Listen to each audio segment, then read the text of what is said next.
কি রে দোস্ত, ভিক্ষুক আমাদের ক্লাসের মধ্যে চলে আসলো কিভাবে? আরে যা দেখ, দারোয়ানের চোখ ফাঁকি দিয়ে চলে আসছে মনে হয়। এই ছেলাই, এইখানে ভিক্ষা দেওয়া হয় না, এটা একটা ক্লাসরুম। তোমার যদি ভিক্ষা নিতেই হয় তুমি নিচে ওয়েট করো, যাওয়ার সময় কেউ তোমাকে সাহায্য করে যাবে। ক্লাসরুমে বাধা দিও না, যাও যাও। চাঁদনি বাঁধবে না, বেচারা শখ করে আসছে, ওরা অপমান করিস না। এই 20টা টাকা দিয়ে দে না ওরে, তুমি 20টা টাকা নিয়ে নিচে চলে যাও। আমি তো এই জায়গায় কোনো সাহায্য চাইতে আসিনি। সাহায্য চাইতে আসেনি? তাহলে কেন এসেছো? আমি এই জায়গায় এসে ইফতেখার স্যারের লগে দেখা করতে। তুই ইফতেখার স্যারের সাথে দেখা করতে আসছিস না? এসব ধান্দা আমরা বুঝি। যা ক্লাসেতে বের, যা বেরো।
হাই। হ্যালো,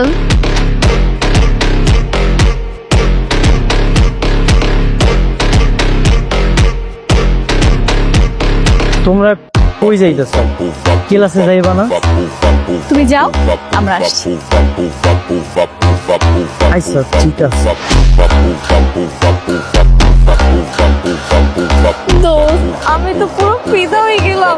ও মাই গড, ও কতটা smart.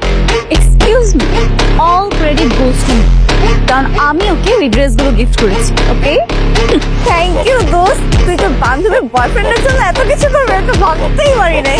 Wait, hold on. What do you mean by বান্ধবীর বয়ফ্রেন্ড? এই ও কি বলতেছে রে?